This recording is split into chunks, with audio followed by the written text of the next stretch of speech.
Olá família, eu tô aqui na minha casa e estava dando uma olhada aqui na internet e vi uma pesquisa de 2018 do IBGE, onde diz que no Brasil mais de 4 milhões de pessoas deixaram de frequentar o templo, os famosos desigrejados. Existem mais de 4 milhões de desigrejados no Brasil hoje. E a pergunta que fica é: por que cada vez mais pessoas estão desinteressadas por frequentar um templo, por frequentar a igreja? E eu, na minha opinião, tenho algumas respostas. Eu acredito que existem fatores externos que colaboram com isso, como a implantação do sistema anticristo no mundo, e acredito que existem fatores internos que colaboram com isso. Por exemplo, a supervalorização da instituição, a supervalorização do templo e a supervalorização do pastor. Quero contar um episódio que aconteceu comigo. Existia um rapaz, eu estava afastado do evangelho, existia um rapaz que sempre pregava para mim, se preocupava muito comigo, ele mostrava que gostava muito de mim, e um dia eu aceitei o convite e fui até a igreja dele. E eu morava bastante afastado da casa dele, da igreja dele, e ele se comprometeu a ir na minha casa me buscar todas as vezes que tivesse culto. Só que devido à distância, eu falei para ele que eu ia procurar uma outra igreja, eu gostava muito da igreja dele e agradeci tudo que ele tinha feito por mim. E devido à distância, eu ia procurar uma igreja perto da minha casa. E esse rapaz ficou chateado comigo e daquele dia em diante nunca mais me fez uma ligação. Então, esses são pessoas, cristãos equivocados. São cristãos que acreditam que o reino de Deus é só a sua igreja. São cristãos que acreditam que homem de Deus é só o seu pastor. São cristãos que acreditam que só eles vão para o céu, pensam que o corpo de Cristo é só eles. Eu vejo igrejas, pastores pregando como se o corpo de Cristo fosse só a igreja deles. A igreja deles é a igreja dos santos, a outra igreja é a igreja do Satanás. O irmão que frequenta uma outra denominação, uma outra instituição, não é corpo de Cristo, não é irmão em Cristo também. São conceitos equivocados, sabe? Outro conceito equivocado é supervalorizar o templo. Por exemplo, eu vejo igrejas hoje que tem no púlpito, no ministério de louvor, teclado de 23 mil, bateria de 5 mil. E nessa mesma igreja existem pessoas desempregadas que precisam de uma cesta básica. E essa igreja não dá uma cesta básica por mês. Então nós estamos valorizando coisas que Cristo não valorizou. Porque eu faço uma pergunta para você, meu amado, que está vendo esse vídeo. Qual foi a igreja que Jesus abriu? Qual a denominação que Jesus fundou? Onde Cristo mandou que o povo se reunisse? Qual lugar, qual igreja? Me passe esse endereço dessa igreja, onde Cristo mandou que a gente se reunisse. Então nós precisamos voltar ao Evangelho de Cristo, ao Evangelho da Bíblia, ao Evangelho onde Cristo nos ensinou a se preocupar com pessoas, a se importar com pessoas, a valorizar pessoas. Hoje eu vejo pessoas querendo sair, evangelizar, querendo cuidar de pessoas e pastores limitando, dizendo que não pode porque a instituição não permite, porque isso não permite, mas com Jesus não era assim. Jesus, por exemplo, lá, o endemoniado de Gadareno, Jesus cura ele, libera ele daqueles demônios e ele sai e vai pregar Jesus em Decápolis. E ele nem frequentou, nem andou com Jesus, nem frequentou a igreja de Jesus e é curado e já sai pregando o evangelho. Então, hoje em dia não, hoje em dia é muita burocracia. Paulo vai dizer na Bíblia que quando ele se converte ao evangelho e ele sai para pregar para os gentios, ele não subiu para Jerusalém para pedir autorização de apóstolo nenhum. Sabe? Eu não estou dizendo que você não tem que respeitar o seu pastor, não estou dizendo que você não tem que caminhar com a sua igreja, com os irmãos da sua igreja, sabe? O que eu estou pregando, o que eu estou dizendo para você é que nós temos que parar de burocratizar o que Cristo já desburocratizou, porque ir de pregar o evangelho é ordenança.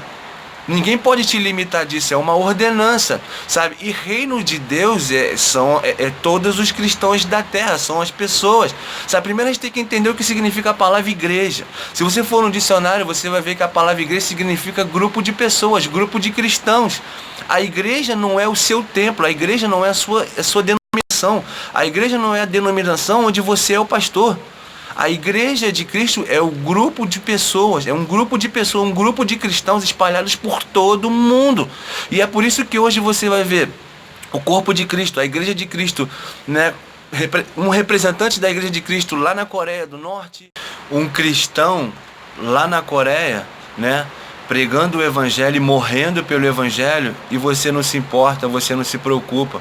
Você vai ver hoje um representante da Igreja de Cristo, um cristão na África, né, contraindo doenças graves, tanto ele quanto a sua família, passando fome, sabe, sem ter o que comer, e você não se importa, porque para você, nos seus conceitos equivocados, eles não são igrejas, eles não fazem parte da sua denominação, então para você, tanto faz como tanto fez. São conceitos errados e equivocados que nós temos. Outro conceito equivocado é a respeito de pastor, sabe, nós temos que parar, vou falar agora, eu não sou pastor não, mas vou falar como se eu fosse um pastor. Nós temos que parar de ganhar pessoas para nós mesmos. Nós temos que começar a ganhar pessoas para Cristo. Eu vejo muitos pastores que batem no peito e dizem que eles são tal, são bam, que as pessoas têm que fazer como ele manda e tal. Meu irmão, sabe o que acontece quando a gente ganha pessoas para nós mesmos? Com o decorrer do tempo, sabe que porque máscaras não duram muito tempo na nossa face. Com o decorrer do tempo, as pessoas vão conhecer quem nós somos de verdade. E aí, elas vão ver que nós temos defeitos, falhas, que nós se equivocamos. Eu, por exemplo, na igreja que eu frequento hoje, eu estou cansado de me equivocar. Eu estou cansado de ter atitudes errôneas, erradas, sabe? Porque eu sou humano, sabe? E aí, se eu prego para alguém, se eu ganho uma pessoa para Cristo e coloco essa pessoa pautada em mim mesmo, sabe, quando essa pessoa descobrir quem eu sou de verdade, que é um homem pecador, ela vai abandonar o evangelho, ela vai abandonar Jesus Cristo, sabe, porque ela não vai ter maturidade para diferenciar isso, sabe. Hoje eu vejo um montão de de pessoas saindo do templo, da instituição, e falando frases do tipo assim, eu pensei que esse pastor isso, eu pensei que essa igreja era séria, eu pensei que não sei o que, e agora eu não quero saber de Deus, porque é tudo mentira, é tudo isso, é tudo palhaçada, e não sei o que. A pessoa não tem maturidade suficiente para entender que pastores são homens, sabe? Esse negócio de que pastor tem unção diferenciada, isso é uma mentira. O pastor é tanto ovelha quanto as outras ovelhas, porque o pastor verdadeiro das ovelhas é Cristo. É Cristo. Pastor da terra não é dono de ovelhas. Pastor da terra não é dono de nada. Ele é só um responsável por liderar outras ovelhas como ele. E a diferença dele para as outras ovelhas é que sobre ele existe mais responsabilidade. É uma questão de responsabilidade, não é uma questão de unção diferenciada. Vamos parar com esse negócio, entendeu? Então, hoje em dia, eu vejo pessoas pregando, amaldiçoando os outros. Eu já vi isso. Não, se você sair da minha igreja, eu declaro sobre você as maldições do Egito. Olha isso. Olha que conceito equivocado. Olha que palhaçada. E é por conta dessas atitudes, é por conta desses equívocos que as pessoas vão se afastando de Cristo, que as pessoas não querem mais frequentar um templo.